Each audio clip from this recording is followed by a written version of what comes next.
সম্মানিত সভাপতি সাহেব, হযরত উলামায়ে কেরাম, বুজুর্গানে দ্বীন এবং সকল পর্যায়ে আমার মুসলমান ভাই সব, আল্লাহ পাকের লক্ষ কোটি শুকরিয়া। আজকে জামিয়াতুল খায়রের উদ্যোগে আয়োজিত একটি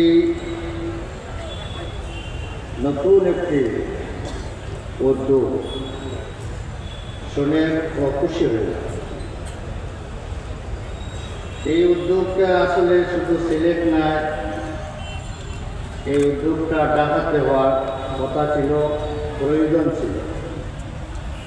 বাংলাদেশের প্রতিটা জেলায় জেলায় এই ধরনের উদ্যোগ হয়ে বাংলাদেশের মুসলমানরা, আমরা মুসলমান ভাইদের পাশে আছি, এই কথাটির মুজাহারা করার প্রয়োজন ছিল।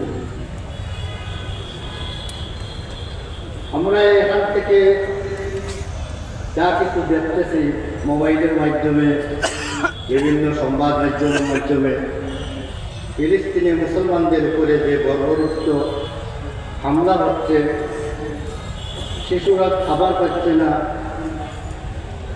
খাবারের অভাবে মারা যাচ্ছে, খাবার তাদের পাশে দেওয়া হচ্ছে না, শত শত গাড়িকে ফেরত দেওয়া হচ্ছে এবং বোমা মারে মুসলমানদেরকে, নিরীহ মুসলমান যারা কোনো যুদ্ধের মুক্ত নয়, শরীফ নয়, তাদেরকে মারা হচ্ছে।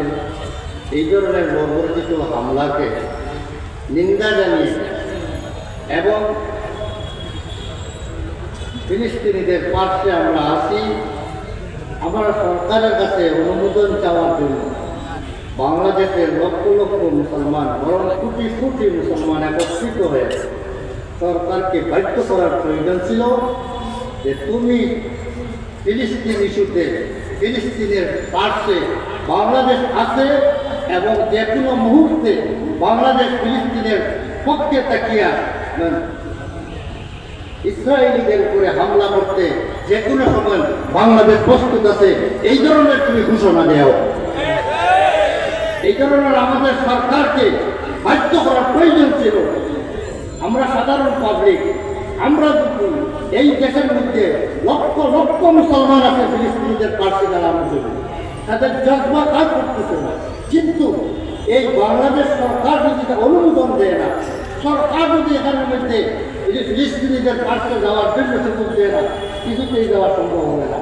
আমাদের সরকার আমাদেরকে বাড়িয়ে শুরু করবে, আমরা তৈরি হবো, আমাদের সরকারের কাছে আমরা মানব। এই জন্য ফিলিস্তিন ইস্যুতে সবচেয়ে প্রয়োজন হইল মুসলিম বিশ্বের যত মুসলমান রাষ্ট্র আছে, সকল রাষ্ট্র প্রধানের দায়িত্ব হইল এক মুসলমান যদি কোনো জায়গায় যদি সে মজলুম হয়, সেই মুসলমানের আশপাশে যারা মুসলমান আছে তারা যদি সেই জুলমের প্রতিকার করতে না পারে, তখন দায়িত্ব হইল পার্শ্ববর্তী দেশে, দেশ তার পাশে এসে দাঁড়াবে, পার্শ্ববর্তী মুসলমানদের তার পাশে দাঁড়াবে। ওরাও যদি ব্যর্থ হয় তাহলে সমস্ত বিশ্বের মুসলমানরা সবাই মুসলমানদের পক্ষে একসাথে যুদ্ধ ঘোষণা করে কাফির শক্তিকে বিলকুল দুর্বিচার করে দেওয়া, এটাই হল মুসলমান সরকারদের দায়িত্ব। কিন্তু বিশ্বের সকল মুসলমান রাষ্ট্রপতিরা আজকে মুনাফিকের কায়দায় বসে মুনাফিকের লিস্টে তাদের নাম দেখিয়ে আজকে তারা মজা দেখতেছে।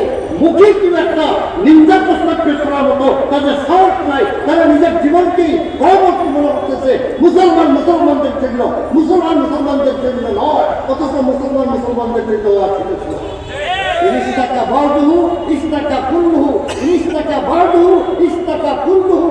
রাসূল বলেন মুসলমান তো যতদিন আছে এক প্রধানের মতো, এক শরীরের মতো। যদি মুসলমানের কোনো একটি শরীরে কোনো একটি অঙ্গের মধ্যে যদি বেদনা হয় তাহলে সারাটা শরীরকে ব্যথা হয়ে যায়। ঠিক তত মুসলমান বিশ্বের যে কোনো জায়গার মধ্যে কোনো মুসলমান যদি মজলুম হয়, সমস্ত মুসলমানের দায়িত্ব হইল তার পাশে দাঁড়ানো। আজকের এই সভা থেকে আমরা বাংলাদেশ সরকারকে জানিয়ে দেয়, আপনি হুঙ্কার ছাড়েন, আমাদেরকে আপনার পাশে পাইবে, জিহাদের জন্য ঘোষণা দেন। লক্ষ লক্ষ মুসলমান, কোটি কোটি মুসলমান আপনার সাথে সেই ফিলিস্তিনিতে ইসরায়েলিদের মোকাবিলার জন্য প্রস্তুত আছি।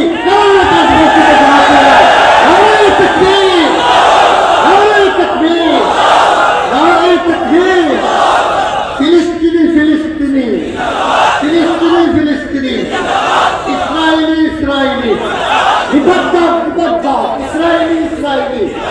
বিপদ দাও আল্লাহ পাক আমাদের সরকারদেরকে আল্লাহ যেন তৌফিক দান করেন, সেই সমর্থ যেন তাদেরকে দান করেন, আল্লাহ যেন তাদেরকে ইসলামের গণ্ডির ভিতরে আসার তৌফিক দেন। নামদারি মুসলমান হইয়া কোনো পৃথিবীর বাচ্চা কোনো লাভ নাই।